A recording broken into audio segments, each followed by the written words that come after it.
Hello and welcome to another mission breakdown. Let's dive in.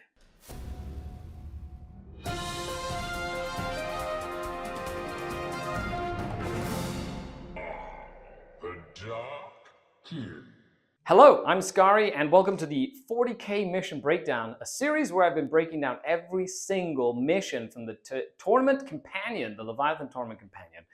This time is Mission F. And there we have it, Mission F, Supply Drop, Chilling Reign, and Search and Destroy. Of course, I've been releasing these videos every Monday, so you can subscribe and check those out. We're going to be doing all of them in the series. Now, the patrons get early access to these videos, so if you want all of the ones that haven't been released yet, you can head on over to the Patreon.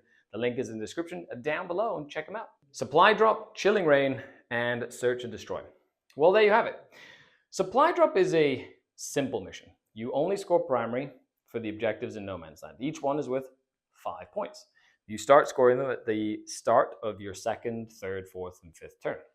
However, on the fourth turn, one of the objectives will have disappeared. So at the end of the third turn, the start of the fourth, one disappears, and then there's two left.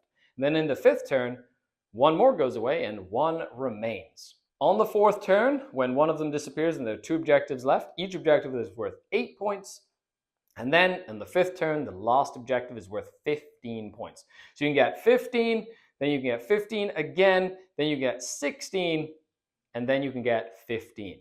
So there is like an incentive to go second because you have access to that last objective end game scoring. We can just rush the final objective and get as many 15 points as possible. Now, you don't know which objectives are going to go away until the start of the game. So you deploy, then basically you roll and see. So you roll 1, 2, 3, 4, 5, 6, and that's the objective that goes away on fourth turn.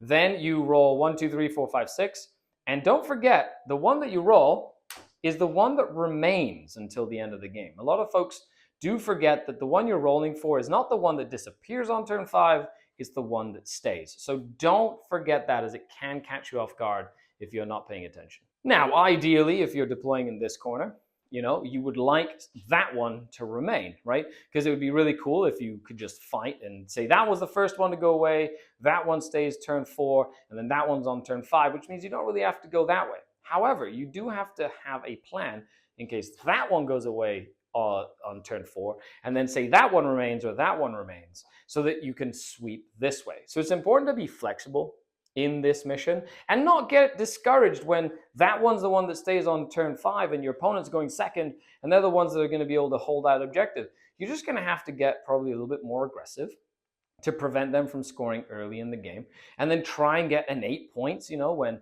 say that one stays, you can try and get an 8. Don't be discouraged about which one disappears. Now, of course, this mission can be very, very good for armies like Custodes or Necrons or Orcs that have like a horde of boys or something like that. So anything that can really clog the objectives with a lot of OC, and it can be a little tough into those matchups. So it's good to be aware of that and just try and focus your energy on that sort of end game scoring. Either prevent your opponent from getting on or kill enough of their army that they don't have enough to sort of score in those final turns of the game. Something else to keep note of is taking things like Cleanse on this mission. Just be very aware that 2 of the objectives are going to be gone by turn 5, right? So if you take Cleanse, you could do it turn 1, turn 2, turn 3, then turn 4, one of the objectives will go away. So will you be able to get on both of them? And then turn 5, you'll only have one objective. So it's going to be hard for you to max out that secondary or to do well with it if the objectives disappear. Just something to keep in mind. So in this mission, taking the middle is rather important. Of course, you sort of have to remain flexible to be able to go to the one side or the other, and really just your whole army, it's okay if it dies. The whole point is to prevent your opponent from trying to score those points.